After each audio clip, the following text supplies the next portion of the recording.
I'm sorry, let's go back here. Our first guest is a distinguished Academy Award nominated Tony-winning actress whose films include Fatal Attraction and Dangerous Liaisons. Her latest film is entitled Meeting Venus. Ladies and gentlemen, welcome to the program, Glenn Close.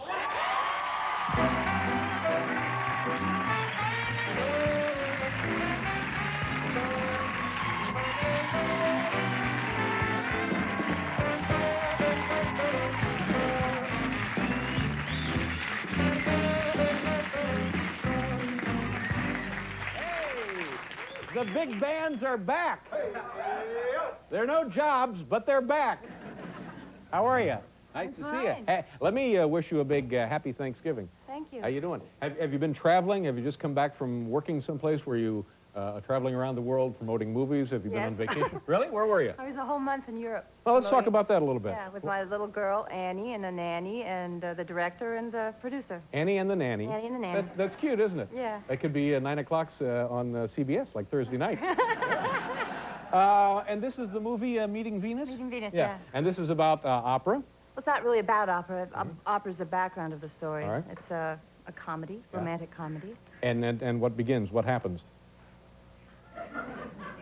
Well, it has an extraordinary group of European actors, and it's all amazing characters, and it's just real it's very, very funny, and about the chaos of putting together a work of art like an opera. Uh-huh. And do you sing in it? I do. Oh, really? Yeah. Wow. And have you sung opera before? Well, actually, to be more precise, I'm actually performing all the music, but you don't hear my voice. You hear someone else's voice, Dame Kiri Takanoa. But you, in fact, at the time of the filming, you were singing. I was singing. I see. And then later they add someone else's voice? Well, I did it to her performance, but I was singing full out because to sing that kind of music, it's very physical. Okay, I'm going to ask you this once more because I've drawn a blank here. What? When you're, hey, nice shoes. Thanks. Cool. My babe. When you're filming the singing scenes, Yeah. you're on stage singing, and the other band. Wow! Wow! Hey there!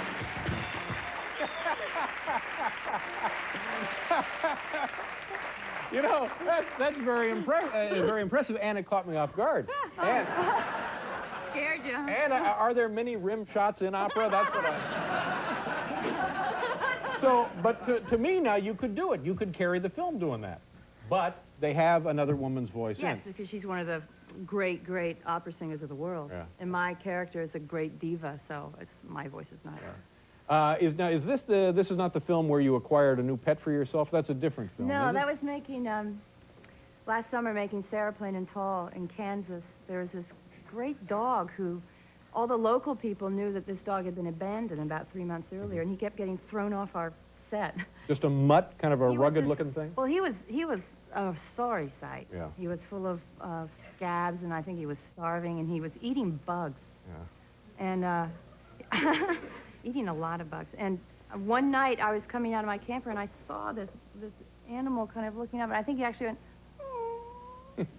and I said, I'm so tired of people being cruel to other creatures. And I took him home, and he had a heartworm, and he had everything. Wow, But that heartworm is dangerous stuff. You don't want to mess around with that. But he pulled through. His name is Chigger, and he's great. And he still eats bugs. And He's just rolled up like this, and the lawn goes. and do you have a lot of bugs at your place? It's just the usual vermin. I have less now that he's here. Yeah. So it all worked out well. Yeah, it did. And now you have another dog though. How do they get along? Miss Bees, who was here, Yeah. she was on your show. She says hello. And this was a white A white coton de Tulière. Yeah. And how do the two of them interact? Is that okay? Oh, well, you know, Gabby just tolerates him. And he bounces around and rolls her on the lawn, and she goes, and then he That's great. Now, that was good, and the opera was good. You've done two really, you know, you've had two really flawless performances here tonight. Because when you told my name in the French, they didn't give a right? They didn't care that I was on your show.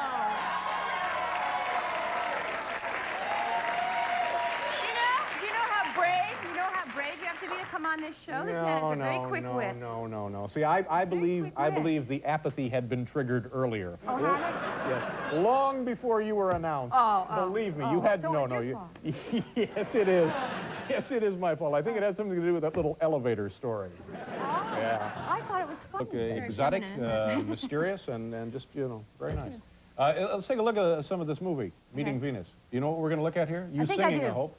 No, well, this is a scene where the conductor, who I've been very snooty to because I think he said nasty things behind my back, has had a terrible time trying to get people to work together. And this is a turning point where it's actually the beginning of the love story. All right, this is where you and your character, or I guess just your character, falls in love with his character. You know, she all of a sudden realizes what he's been contending with and throws her whatever on his side. Wow. Oh, I see, her support. Have you throw something on my side? Sure, I would hope so. All right, let's take a look at it here. It's called Meeting Venus. Opening now in the United States? Yes, it's Stupid Poles, greasy Greeks, hate each other. Dirty communists, dirty fascists, never speak to one another.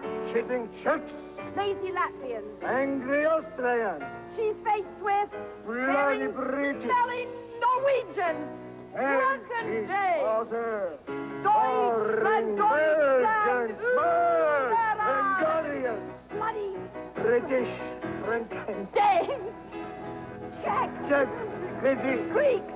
Oh, God, how they hate each other. There you go.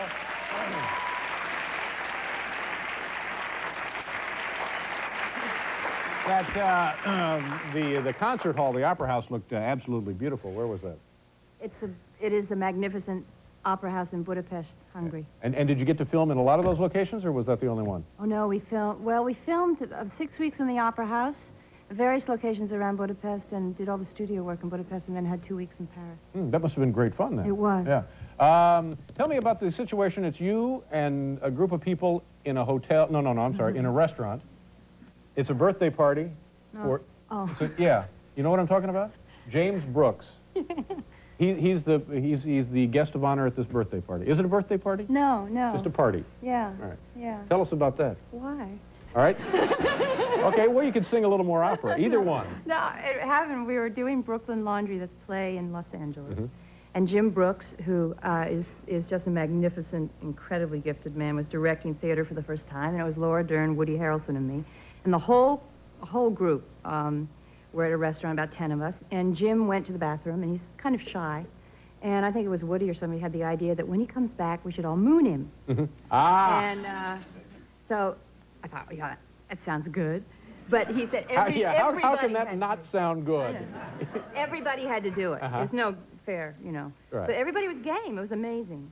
I mean, if you knew some of these people, it was truly amazing. This is a restaurant that's open to the general public. It's a very shishi restaurant in Los Angeles. And the thing was, the main part of the restaurant was downstairs, and we were on a balcony, our little table. And just for that purpose. Yeah, it just was perfect. Like to sit in the mooning or the non-mooning section. Thank you. Thank you very much. We're in the balcony up there. It'd be great. Yeah. All right, so he goes to the bathroom. He went to the bathroom, and the thing is, this waiter came in with a tray of glasses. And I said, listen, when Mr. Brooks comes back, you don't want to be here. And he just didn't understand. So Jim Brooks came back, and we had to do it. So everybody dropped their drawers, and this waiter kind of went...